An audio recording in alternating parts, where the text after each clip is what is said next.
Break के बाद स्वागत है आपका। मध्य प्रदेश के मुख्यमंत्री doctor Mohan Yadav press conference कर रहे हैं, आइए सुनवाते हैं आपको। बढ़ावा देने के लिए हम लगातार बायर सेलर बैठक करके इस दिशा में भी हमने काफ़ी लोगों के लिए ध्यान आकर्षित कराया है। मैं उम्मीद कर रहा हूँ कि आज के इस अवसर पर जो 2500 से ज़्यादा हमारी ये बैठकें हुई है, इसका रिजल्ट बहुत जल्दी सकारात्मक आएगा। इस आशा के साथ मैं माननीय अर्जुन मेघवाल जी को ये माइक देता हूँ। वे अपनी कुछ कानूनों को जो हमने समाप्त किया थोड़ी संक्षिप्त में जानकारी देंगे। माननीय अर्जुन मेघवाल मंत्री भारत सरकार। धन्यवाद मुख्यमंत्री जी, साथियों सबको।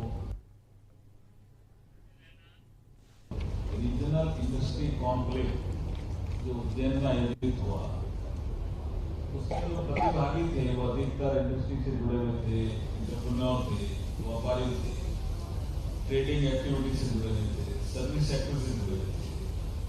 तो उन सबसे जुड़े हुए हमारे 4-5 ऐसे कुछ इंटरवेंशन हुए हैं ministry of law and justice में नरेंद्र मोदी जी के नेतृत्व में, वो सबके लिए उपयोगी है।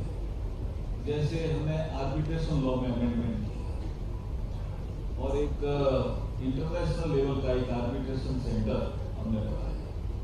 तो आर्बिट्रेशन में ये लोग जो भी सिंगापुर जाकर के, दुबई जाकर के अपना आर्बिट्रेशन का अवार्ड करते थे, उनको सबको भारत में अवसर मिलेगा आर्बिट्रेशन के तहत अपने मामलों का निस्तारण। इसी तरह से हमारे मीडिएशन लॉ में भी अमेंडमेंट हुआ नरेंद्र मोदी जी के नेतृत्व में, पिछले सत्र में हुआ। और मीडिएशन लॉ में अमेंडमेंट होने से अगर 2 पार्टनर लड़ रहे हैं लंबे समय से, या 2 लोग लड़ रहे हैं जो पहले बिजनेस साथ करते थे या साथ नहीं करते थे, एक ने किसी को माल सप्लाई किया, वो पेमेंट नहीं कर रहा, लड़ रहे हैं, ये मीडिएशन लॉ एक मीडिएटर उन दोनों को कहेगा कि आप जिसको भी मीडिएटर बनाना चाहो बना।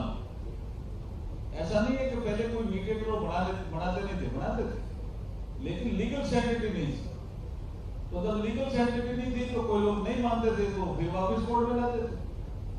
तो अब नरेंद्र मोदी जी ने उसमें लीगल सेंटिटी जोड़ दी कि जिसको आपने मीडिएटर तय किया और जो मीडिएटर ने फैसला कर दिया, उसके पीछे लीगल सेंटिटी कानूनी ताकत आ गई और आपको उसको मानना ही पड़ेगा। तो डिस्प्यूट भी कम होंगे और मामला भी जल्दी सुलझेगा।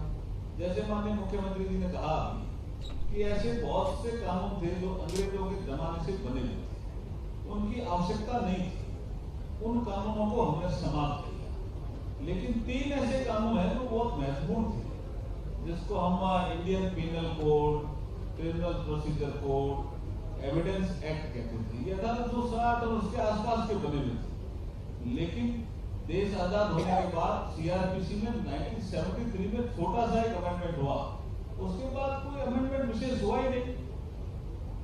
तो अभी जैसे माननीय मुख्यमंत्री जी ने सबके सामने ओपन प्लेटफॉर्म से कहा कि अंग्रेजों को नागरिकों को दंड देना था, इसलिए वो इंडियन पीनल कोड लाए, और मोदी जी को नागरिकों को न्याय देना है, इसलिए वो भारतीय न्याय संहिता लेकर गए। ये शासन करने का फर्क भी समझना पड़ेगा।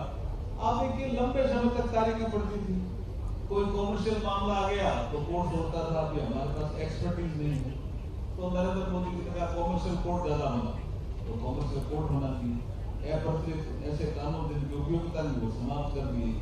हम जन विश्वास बिल लेकर के आए, जिसके माध्यम से हमने कहा कि हम आपको विश्वास करेंगे, और उन्होंने जो